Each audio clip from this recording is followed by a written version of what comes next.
Congratulations on receiving your Bioness L300 Go system. Today, we'll walk you through the contents of your box and how to set up the device.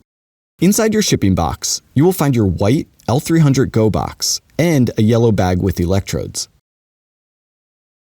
Open your L300 Go box and you will find your user's reference card, a user's guide, and additional documents.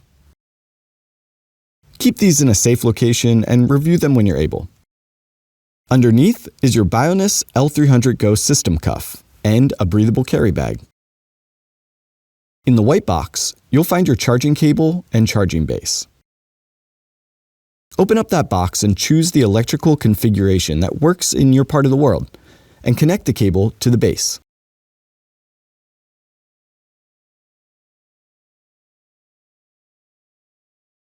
This cable connects to the base of the external pulse generator, known as an EPG, on your cuff, and you will see a flashing green light once it is connected to a power source.